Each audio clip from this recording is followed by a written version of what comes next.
সুপ্রিয় দর্শক, তারেক রহমান প্রধানমন্ত্রী হওয়ার পর থেকে সামাজিক যোগাযোগ মাধ্যমে আলোচনা হচ্ছে দুইটি দেশ নিয়ে। একটা হচ্ছে চীন আর একটা হচ্ছে ভারত। যে এই দুই দেশের মধ্যে কোন দেশ তিনি আগে সফর করবেন, এবং তিনি এই দুই দেশ থেকে আমন্ত্রণ পেয়েছেন, ভারত থেকেও আমন্ত্রণ পেয়েছেন এবং চীন থেকেও আমন্ত্রণ পেয়েছেন।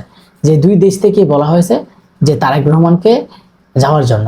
কিন্তু তারেক রহমান কোন দেশ আগে বেছে নেবেন? একদিকে হচ্ছে ভারত আমাদের বন্ধু দেশ ছিল, কিন্তু এখন হয়তো নেই।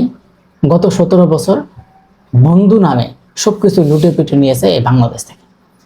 আর অন্যদিকে চীন চীন আমাদের আগে যে বন্ধুত্ব সম্পর্ক ছিল তার চেয়ে আরো ভালো বন্ধুত্ব সম্পর্ক এখন বর্তমান আছে এবং ভবিষ্যতের দিকে যাবে। এখন তিনি কোন দেশটাই আসলে প্রথম বেছে নেবেন, এটাই কিন্তু সবচেয়ে বেশি আলোচনা এবং পারফেক্ট। যদি নরেন্দ্র মোদীকে তিনি বেছে নেন, তাহলে দেখা যাবে যে বাংলাদেশে আন্দোলন শুরু হবে, এবং যেই নরেন্দ্র মোদীর কারণে, মেটিকুলাস ডিজাইনের কারণে বাংলাদেশের শেখ হাসিনা ক্ষমতায় থেকেছিল, এবং তারপর তিনি বারবার ক্ষমতায় থেকেছিল, এবং ভারতের কারণে, কারণ ভারত অবৈধ ক্ষমতাকে বৈধতা দিয়েছিল। অন্যদিকে চীন আমাদের অতীতে যে ভালো সম্পর্ক ছিল এবং এখন যেন আরো ভালো সম্পর্ক হয়, সেটাও কিন্তু মানুষ বিবেচনা করছে। কিন্তু দুইটি দেশের মধ্যে ভারতকে বাদ দিয়ে এখন তিনি চীন সফর বেছে নিয়েছেন। এর মূল কারণ রয়েছে। এর মূল কি কারণ? যে আমি তো আগেই বললাম যে ভারত বাংলাদেশ থেকে বহুত কিছু নিয়েছে, এবং বাংলাদেশের মানুষ আর চায় না যে ভারতের সাথে আমাদের একটা সম্পর্ক থাকুক।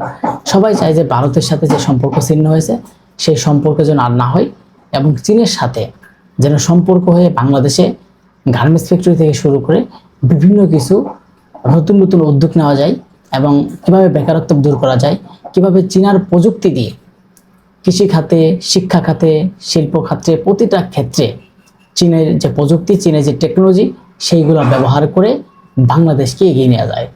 আপনি দেখেন অলরেডি তারেক রহমান চীনের সেই এআই ক্যামেরা, সেটা কিন্তু ট্রাফিক সিগন্যাল হিসেবে বসে গেছে, এবং সেটার পর থেকে কিন্তু ট্রাফিক যে নিয়ন্ত্রণ, আগে যেই ট্রাফিক মানুষ মানত না, এখন কিন্তু সেই ট্রাফিকগুলো নিয়ন্ত্রণ মানছে। কারণ তারা যদি সেই ট্রাফিক সিগন্যাল না মানে তাহলে তাদের দিতে হবে জরিমানা। এরকমভাবে তিনি সারা রাজধানী ঢাকা শহরকে সাজাতে যাচ্ছেন এআই ক্যামেরা এবং সিসি ক্যামেরা, এবং ট্রাফিক নিয়ন্ত্রণ, রাস্তাঘাটের ব্যবস্থাকে পরিবর্তন, এবং গার্মেন্টস শিল্পকে বৃদ্ধি করা।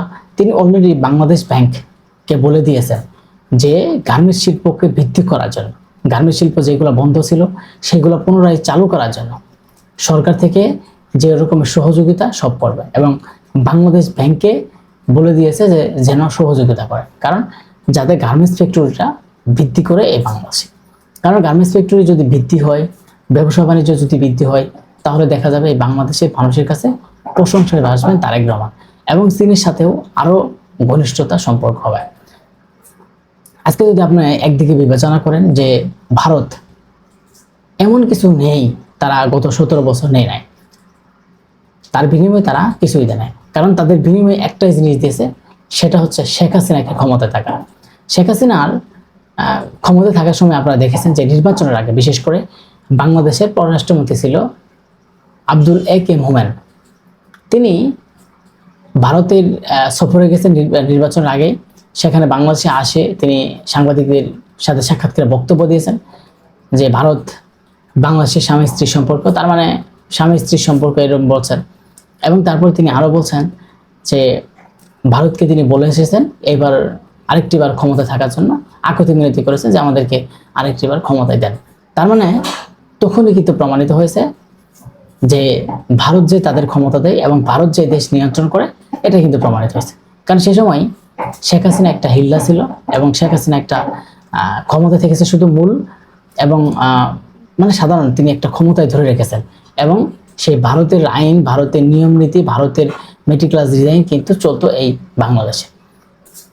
তার বিনিময়ে ক্ষমতা দিয়েছে, এবং শেখ হাসিনা যাওয়ার পরেও এটা আরো স্পষ্ট হয়েছে যে ভারত যে শেখ হাসিনাকে কিভাবে ক্ষমতা দিয়েছিল, এবং শেখ হাসিনা বিপদের সময় ঠিক ভারতই আবার তাকে জায়গা দিয়েছে।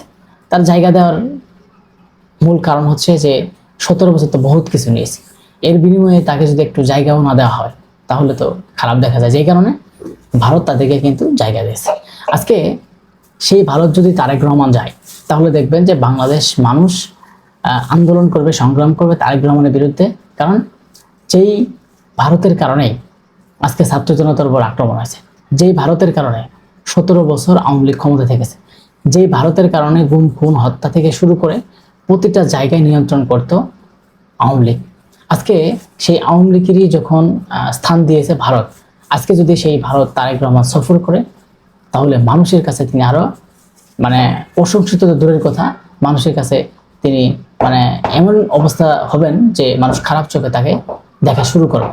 আজকে যদি চীন সফরে তিনি যাচ্ছেন, এই চীন সফরে যাওয়ার মধ্যে বাংলাদেশের মানুষের কাছে তিনি প্রশংসিত হচ্ছেন যে তিনি খুব সাহসিকতা নিয়ে যে পার্শ্ববর্তী দেশ বাদ দিয়ে আরেকটি দেশে যাচ্ছেন, এবং চীন বাংলাদেশের সাথে একটা ভালো সম্পর্ক করার জন্য তারেক রহমান যে উদ্যোগগুলো নিয়েছেন, সারা বাংলাদেশের মানুষ তাকে স্বাগত জানাবে যে চীনের সাথে আমাদের ভালো সম্পর্ক করে, চীনের সাথে আমাদের ভালো সম্পর্ক কিভাবে এই বাংলাদেশকে এগিয়ে নেওয়া যায় এই চিন্তা করেন।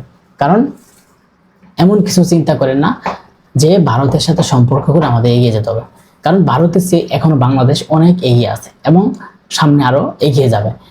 এর জন্যই আমরা মনে করি যে চীনের সাথে ভালো সম্পর্ক তৈরি করে বিশ্বের দরবারে এই বাংলাদেশকে তোলা, এবং চীনের যে শি জিনপিং তার সাথে আলোচনা করে কিভাবে বাংলাদেশের সামরিক যে বাহিনী, সেনাবাহিনী, পুলিশ, তাদেরকে কিভাবে শক্তিশালী করা যায়, কিভাবে শক্তিশালীভাবে উপন্ত্রণ করা যায়, এইগুলো কিন্তু প্রচেষ্টা চালু করতে হবে।